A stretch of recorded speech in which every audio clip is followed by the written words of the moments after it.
The latest I've heard from them, and latest I've heard from the folks close to Tennessee, is that they have been very cautious with their roster to try and protect their depth.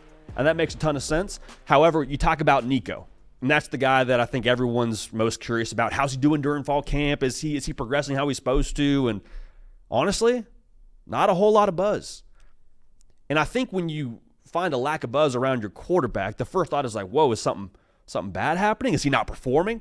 I would actually lean towards the opposite. I think with Nico Iamaleava, the expectations around him are so immeasurably high. If he wasn't meeting those, there would be some buzz. Like, to me, no news is good news when you talk about Nico. Sounds like he's handling business. Sounds like he's played well to this point. I can't wait to watch him actually play in a real game with without a non-contact jersey on his body. As we're showing you some of these highlights from practice, like, I can't wait to see what he is. Cannot wait to see what he is because he looked good in that game against Iowa.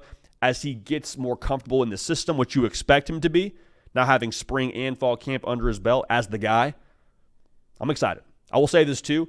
We got to see him during spring practice, and when he was in the 11-on-11 settings and the 7-on-7 setting, every bit as advertised.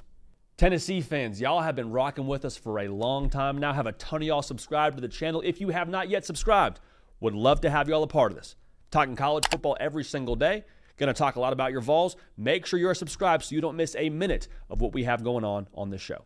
Now, speaking of as advertised, they love their pass catcher group. Like, they love the tight ends, but I want to focus on the wide receivers.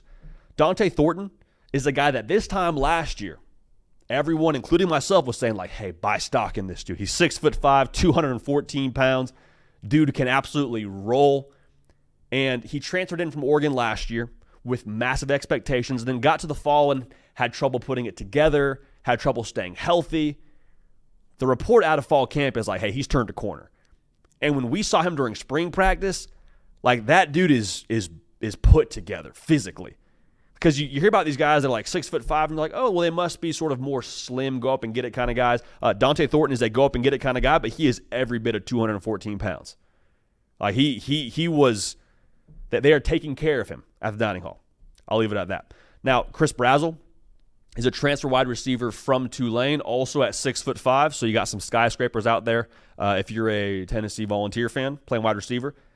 The report from him is that he's making a circus catch at practice pretty much every day. So you're going to have some options now if you're Nico when you drop back to pass.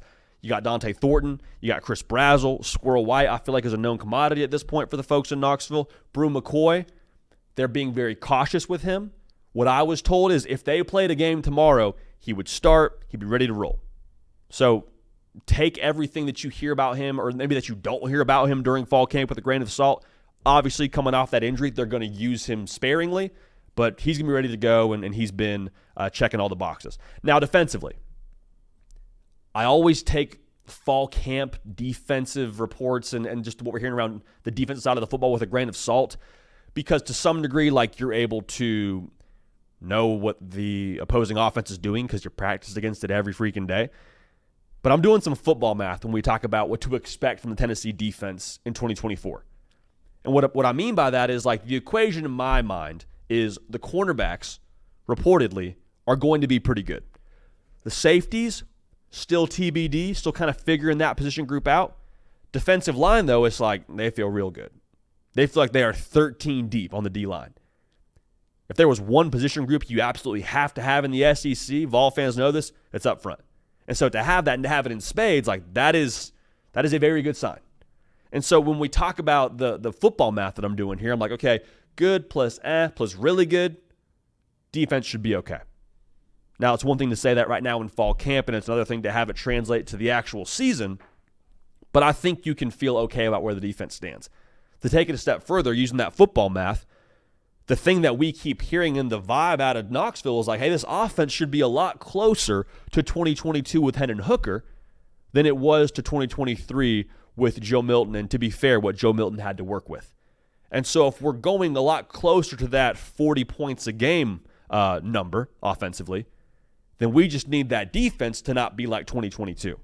We need that defense to be closer to 2023, where we're not giving up 290 yards through the air a game like we were in 2022. I don't think that's going to be the case for you. I think you'll be a lot better overall defensively than you were in 2022, and the offense should be a lot closer to that 2022 year. So we're using a lot of years there, throwing a lot around. Bottom line, offense sounding really good. Defense, I think they're going to be fine as well. Hey y'all, thanks so much for watching. Subscribe to the channel here to make sure you don't miss an episode of The Hard Count. Also be sure to check out other videos on the On3 YouTube channel.